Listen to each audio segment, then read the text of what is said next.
Have you ever been alone and had the feeling that you were being watched? It's easy to let your imagination get carried away and to imagine yourself falling victim to a killer hiding in the shadows. But this nightmare scenario became a reality for the Gruber family in 1922 when they were murdered by someone who had possibly been secretly living in their home.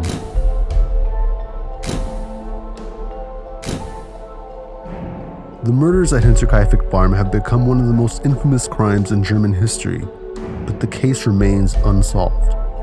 Over the years, dark details have emerged about this seemingly normal family that point to the possible identity of the suspect.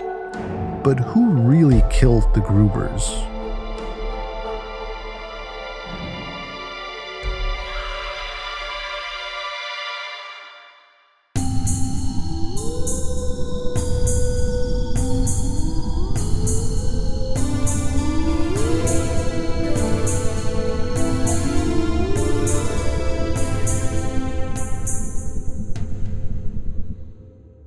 The Hinterkaifeck farm was located in what is now Bavaria, Germany.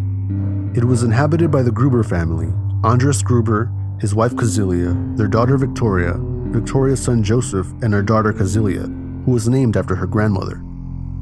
The family lived in relative isolation and were not well liked by the community. It was well known that Andreas was abusive to both his wife and his children, and there were rumors that he had had an incestuous relationship with his daughter Victoria, which resulted in the birth of young Joseph. The Grubers had a maid who one day quit unexpectedly. When asked why she quit, she stated that she thought the house was haunted. She would hear noises in the attic, footsteps, the sound of a man talking, and other strange noises. At first, Andreas dismissed the maid's claims as hysteria, but eventually he began to hear the noises himself. During a snowstorm in early March of 1922, Andreas discovered large footprints in the snow. They originated from the surrounding forest and led all the way to the farm. He frantically searched the house for an intruder but found no one. What he did find was a strange newspaper on his porch that belonged to no one in his family. One day he also saw a man standing at the edge of the woods looking toward the farm. On March 30, Andreas found scratches on the lock of his tool shed, as if someone had tried to pick it. On March 31st, 1922, the family's new maid arrived. Her name was Maria, and along with the rest of the family, she would be dead in a matter of hours. The dead bodies of the family were discovered on April 4th, when the townspeople became concerned after having not seen any of the Grubers for days. The bodies of Andreas, Cecilia, Victoria, and young Cecilia were found stacked on top of each other in the barn and covered with hay. They had all suffered severe blows to the head, but Victoria seemed to have taken the most damage.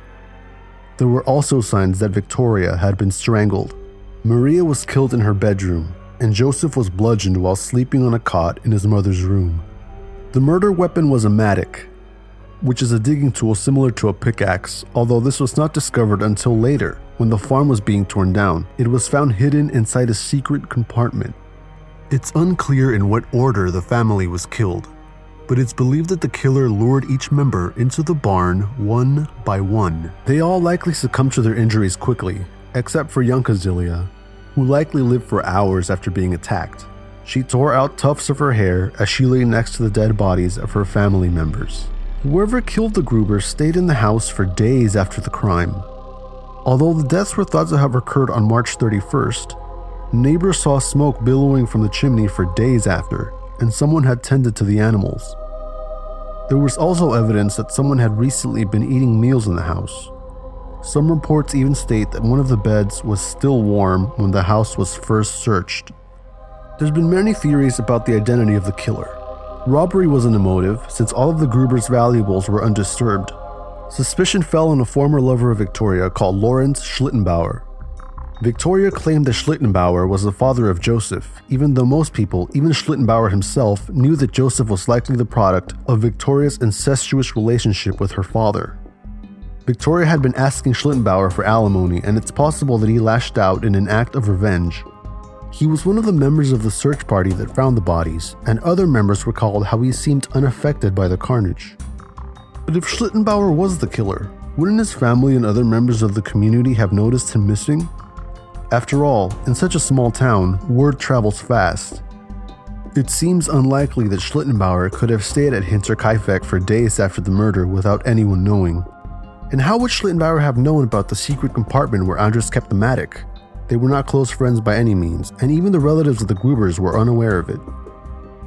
It's possible Victoria could have told Schlittenbauer about the compartment while they were dating, and the fact that Victoria received the most damage also indicates that whoever the killer was had a personal grudge against her. Another theory is that all of the noises and strange occurrences at the farm in the days before the murders point to the possibility that someone had been staying at Hinterkaifeck without the Gruber's knowledge. Could it be possible that this unseen stranger committed the murders? Some people have even suggested that the intruder could have been Victoria's ex-husband Karl Gabriel, who was supposedly killed in World War I, but his body was never discovered. Years after the crime, a couple of witnesses would come forward with a story about meeting a mysterious soldier who claimed responsibility for the murders. However, Karl Gabriel's fellow soldiers reported seeing him die, so it's unlikely that he faked his death. Authorities questioned almost 100 suspects, and the heads of the bodies were even decapitated so that they could be examined by psychics. To this day, the murders at Hinterkaifeck remain unsolved. If you liked this video, please subscribe to Crypticc for more.